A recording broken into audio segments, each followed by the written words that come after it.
Chào mừng mọi người quay lại với Sơn Vì Sao. Chủ đề hôm nay sẽ là vì sao Thăng Long, Hà Nội, mảnh đất được mệnh danh là địa linh nhân kiệt, kinh đô ngàn năm văn hiến của người Việt, lại không phải là nơi phát tích của bất kỳ một vị vua nào trong lịch sử Việt Nam. Vì sao lại như vậy? Phải chăng đất Thăng Long không thiêng, hay vì nơi đây có một lời nguyền nào đó? Chúng ta sẽ cùng tìm hiểu ngay sau đây. Đầu tiên, khái niệm phát tích vua là gì? Nơi phát tích vua là một vùng đất gắn liền với nguồn gốc, quê hương hoặc căn cứ ban đầu của các vị vua trước khi họ giành được quyền lực, thường là cái nơi họ sinh ra lớn lên và xây dựng lực lượng ban đầu. Những cái vùng này thường nằm xa trung tâm cai trị mới tránh được con mắt kiểm soát chặt chẽ của quan lại địa phương, hoặc là có địa thế hiểm trở, hậu phương vững chắc, thuận lợi cho phòng thủ và phát triển lực lượng, cũng như là nuôi quân và tuyển quân trong bí mật, và thường là giàu tài nguyên, có những cái vùng lúa, vùng nguyên liệu để mà có các sản vật để nuôi quân là điều rất quan trọng để hình thành và phát triển một thế lực chính trị độc lập. Từ đó thì chúng ta thấy Thăng Long, Hà Nội luôn là vùng trung tâm quyền lực của Việt Nam, cho nên không thích hợp để khởi nghĩa.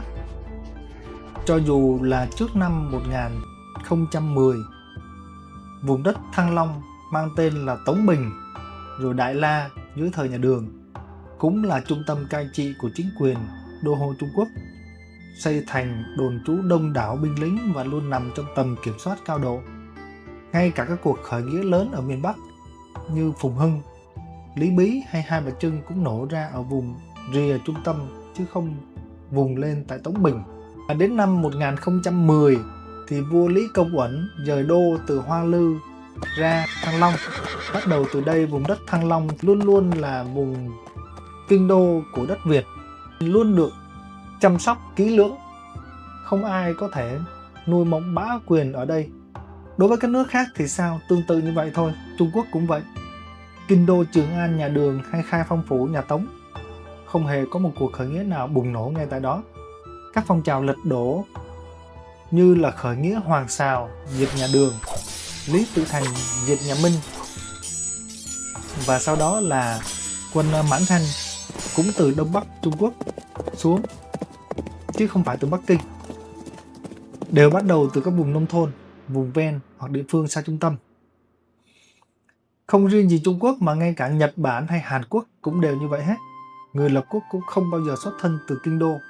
Ví dụ như ở Hàn Quốc thì Yi Seong-gi, vị vua sáng lập triều đại Triều Tiên, là khởi nghĩa từ vùng Gyeongsang rồi mới tiến vào Hán Thành Seoul. Ở Nhật thì các shogun như Oda và Tokugawa là những nhân vật mà thống nhất Nhật Bản trước đây, cũng đều dựng nghiệp từ các tỉnh xa Kyoto. Kyoto là kinh đô của Nhật Bản lúc trước, chứ không phải là Tokyo bây giờ. Cái tên Tokyo bây giờ là họ cũng đọc ngược lại từ tên Kyoto ngày xưa. Do đó Thăng Long giống như là một cái sân khấu của người thắng, chứ không phải là cái nơi để mà cho anh luyện công ngay từ đầu. Khi mà các vị vua mà giành được thiên hạ rồi thì họ mới tiến vào Thăng Long để chính danh, chứ không có bắt đầu từ đây. Hơn nữa Thăng Long là một cái vùng đồng bằng ven sông Hồng, mà như các bạn biết là vùng đồng bằng thì rất là dễ bị tấn công, rất là dễ thất thủ. Thường ngày xưa là phải dựa vào rừng núi hiểm trở để mà phòng thủ. Do đó những cái vùng như là Thanh Hóa, Nghệ An thì rất là dễ để mà nuôi quân, có núi, có sông, có biển, thích hợp lập căn cứ. Và các vị vua Việt Nam mỗi lần mà thua là lại lui về Thanh Hóa, Nghệ An phòng thủ, rồi sau đó mới tiến ra ngoài Thăng Long để đánh tiếp. Về mặt phong thủy truyền thống thì sao? Người xưa quan niệm đất phát tích đế vương thường ở rìa biên viễn, nơi gian khó tôi luyện con người, cho nên những vị khởi nghĩa hay xuất thân từ Thăng Long thì dễ bị xem là nuôi dưỡng trong vinh hoa hưởng lạc, thiếu trải nghiệm chiến đấu, cho nên rất là khó kết nối với dân chúng và dễ mất lòng dân ủng hộ. Tiếp theo là niềm tin dân gian cũng đóng một vai trò rất quan trọng. Người Việt xưa họ quan niệm rằng những cái cuộc khởi nghĩa thành công của những người lãnh đạo tài ba xuất hiện ở vùng nào thì cái vùng đó người ta gọi là thiên tử chi địa, nơi được trời chọn để sinh ra vua.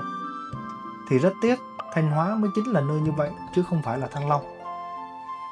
Khi mà Thanh Hóa liên tục xuất hiện những nhân vật như bà Triệu khởi nghĩa chống quân Ngô, Hồ Quý Ly, vua Lê Lợi, rồi các dòng chúa Trịnh, Nguyễn, rồi nhà Nguyễn sau này, khiến niềm tin của dân chúng, những người xuất thân từ Thanh Hóa mới chính là những vua được trời chọn, cho nên họ càng dễ dàng đi theo và trung thành với những cuộc khởi nghĩa từ các vùng Thanh Nghệ Tĩnh hoặc xung quanh Thanh Hóa. Về mặt tâm linh thì nhiều nhà phong thủy cũng đánh giá địa thế Thanh Hóa có long mạch, hàm rồng, mỏ phượng, sông núi tương giao là nơi tụ khế đế vương. Câu tục ngữ truyền đời là Thanh Hóa là đất Pháp Vương, không chỉ là niềm tự hào của cái vùng đất này mà còn là sự đúc kết của hàng trăm năm lịch sử.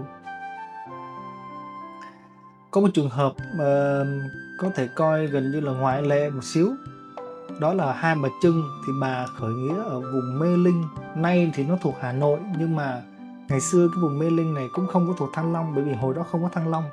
Thủ phủ đương thời á, nó nằm ở Luy Lâu, vùng Bắc Ninh ngày nay. Như vậy khởi nghĩa Hai Bà Trưng vẫn xuất phát từ ngoại ô của thủ phủ đương thời chứ không phải là Thăng Long. Vậy rốt cuộc vì sao Thăng Long, Hà Nội không sản sinh ra được bất kỳ một vị vua nào trong lịch sử Việt Nam? Thứ nhất, vì nơi đây là một vùng đồng bằng rộng lớn, dễ công khó thủ, chỉ thích hợp làm trung tâm kinh tế, quyền lực và chính trị, luôn luôn được bảo vệ nghiêm ngặt, không có kẽ hở cho mộng vương quyền nơi đây. Thứ hai, Thăng Long là đích đến của các cuộc khởi nghĩa, chiến tranh, chứ không phải là nơi nuôi chí lớn và rèn quân đội. Thứ ba, Thăng Long có thể xem là nơi rồng bay lên, chứ không phải nơi rồng sinh ra. Và đó cũng là quy luật mà lịch sử các quốc gia đều phải tuân theo, không chỉ riêng ở Việt Nam. Xin chân thành cảm ơn, xin chào và hẹn gặp lại.